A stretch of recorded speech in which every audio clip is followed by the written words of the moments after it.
Welcome to Total Retail Talks, your podcast channel for retail knowledge. Hi everyone and welcome to Total Retail Talks 100th episode. On behalf of the Total Retail team, we want to thank you for listening. Today's episode features some of our favorite guests and interviews from the previous 99 episodes. First up, we have Bridget Russo, Chief Marketing Officer of Shinola. So let's start right there with telling our audience a little bit about this advertising campaign, which you've named Let's Roll Up Our Sleeves. So the campaign was really born out of our mission, which from day one has been to create jobs in Detroit. We started in Detroit and we continue to look at opportunities. In fact, we're looking into Chicago as a potential place to manufacture eyewear. So as we thought about this year and really looking at the consumer and the environment that we're in, you know, it's a moment where people are certainly asking a lot of questions about their brands and the brands that they're buying, but also, you know, things may be a bit divided, and we wanted to have a unifying message, a message that everyone could get behind, not just in the US, but really globally. And so this idea of rolling up your sleeves and getting it done is certainly our approach. It really is an underlying spirit of Detroit, and it's why we came here in the first place. And I think it's an American spirit, the idea of if you want to get something done, go out there and do it. So we landed on Let's Roll Up Our Sleeves. So let's talk a little bit about, and you kind of addressed this in your answer to that first question, but the message that Shinola is trying to convey to consumers with this campaign. And then sort of a secondary question is, how does that message align with the brand's values? Again, I mean, this really, the whole idea of this campaign is born out of the spirit and the mission of creating jobs, and that will continue to be a focus for the brand. You know, when we first had the idea of building a watch factory in Detroit, everyone said, not everyone, Detroiters were very supportive, but, you know, some people thought, you're crazy, why would you do that? And then, you know, we came with the support of the community and, you know, hired local Detroiters and trained them, you know, all of which never had worked on a watch before, some of which had worked in automotive, and really were 100% convinced that this was the right place to be. Since then, we've created about 200 manufacturing jobs and over 600 jobs overall. So it's something we're really proud of, but ultimately it's an inspiration that comes from the heart of where we are, which is Detroit. And I think that spirit is something that is indicative of an American spirit and something that everyone can get behind. Next up, we were joined by Lisa Dominish, Director of E-commerce for Rachel Roy. In your opinion, why do you think more retailers are moving towards merging content and commerce? Well, let's face it, the reality is today it's all about content. Commerce is more than trying to sell a pretty dress. You really need the romance and the story behind the dress, and you need to create the ambiance. Not only are brands generating, converting content on their sites, but users are too through user-generated content via social media. Brands are following the same lead, creating content that feels real, provides relevance and authenticity to a brand, but that will also convert into sales and revenue. And that is very important to Rachel and a lot of brands overall. User-generated content has become commerce on most sites. Pictures from Instagram can be monetized, blog content too. It's amazing and just overall so exciting to see how far we have come in this arena. And I feel like we're just at the beginning of what we'll see with regards to content on sites in the future. The next snippet is of Chuck Surak, founder and CEO of Sweetwater Sound. So tell us a little bit about yourself. You mentioned that you play a couple instruments. I guess that love for music, you know, probably for your whole life has kind of driven you into, you know, what you probably didn't, you know, as a kid, you probably didn't think you're going to be selling musical instruments and sort of more the retail side of the business. But, you know, that love of music kind of driving what you eventually ended up in? Absolutely. And I would tell you there are two things as a little guy that really got me going. The first was learning to play an instrument. There are lots of studies today that say learning to play an instrument gives you the discipline to learn other skills, to have other skills. And kids that play instruments do better in math. They do better in social skills because they learn to play in a band and get along with each other, and all kinds of skills that frankly would be helpful in sometimes in today's society. So learning to play an instrument is more than just music. It's learning to get along with others. And then also it's learning to critique yourself all the time. You're always listening, trying to get better. You're taking lessons. You're doing all kinds of things to improve. And that's a good skill if you can find yourself in a position where you're always looking to improve things. And actually the Japanese word for that is kaizen, the art of constant improvement. The other thing that was really critical for me as a little guy was Boy Scouts. And I know it sounds a little simple and trite today, and maybe Boy Scouts aren't as in vogue as they were when I was a kid, but a Boy Scout learns that he's trustworthy, loyal, helpful, friendly, courteous, kind, obedient, cheerful, thrifty, brave, clean, and reverent. Those are great principles to live by personally, and they're amazing principles to live by professionally. And that's how we run our company, and I teach those principles to every new employee that we start at Sweetwater. We're only as good as our worst employee.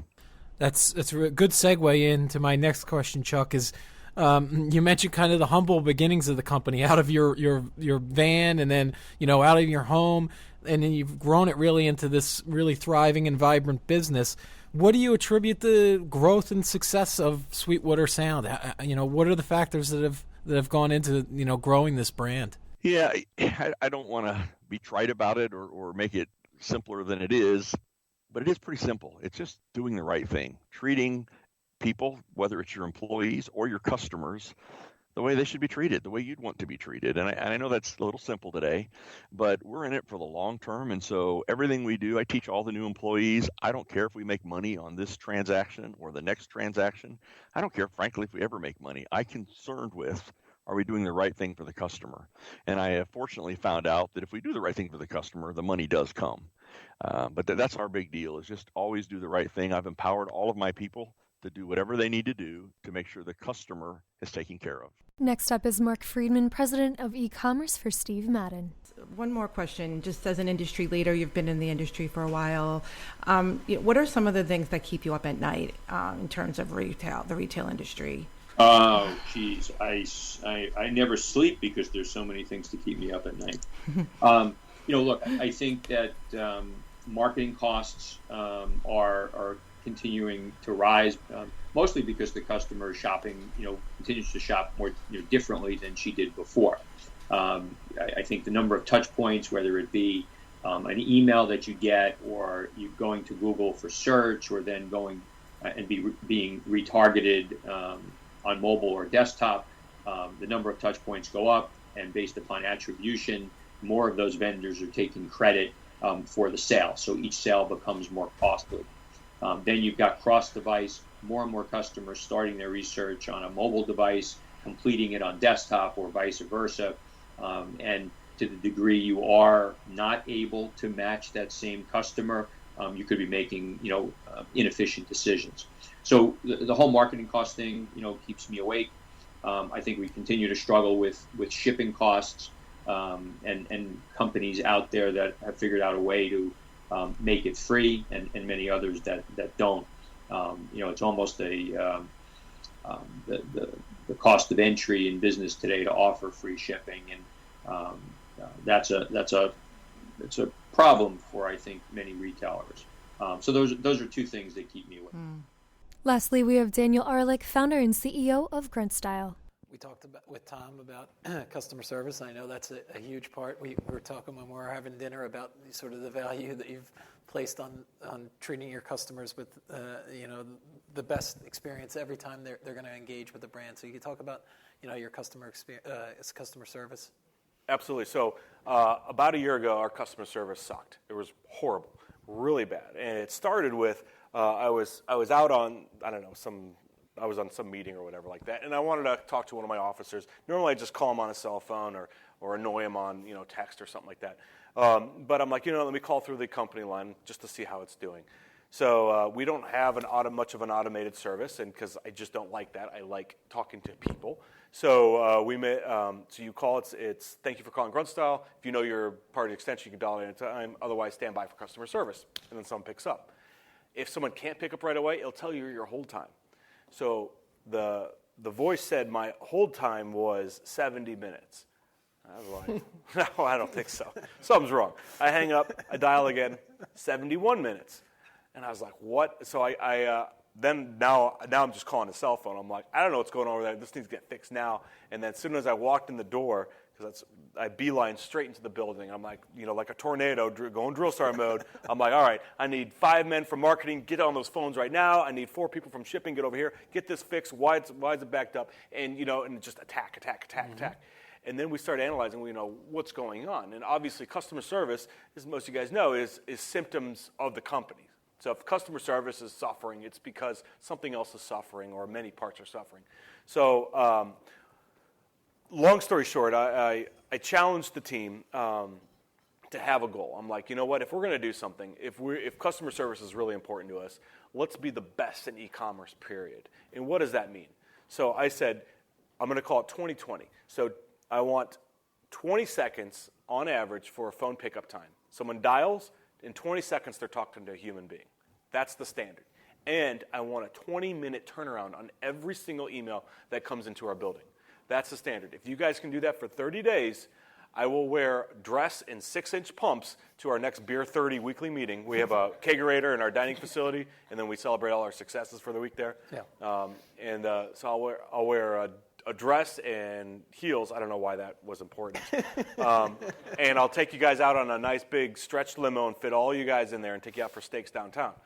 They're like, okay, challenge accepted. Well, I have some fantastic pictures of me with showing off my beautiful calves, and I could sport them. Yeah, they're nice. I know my jeans are covering them, but they're nice. So to this day, first quarter of this year, the average phone pickup time was 14 seconds, and the average email ticket turnaround, you email our customer service, their average turnaround time was 7 minutes. Thanks for listening in to our favorite moments from Total Retail Talks.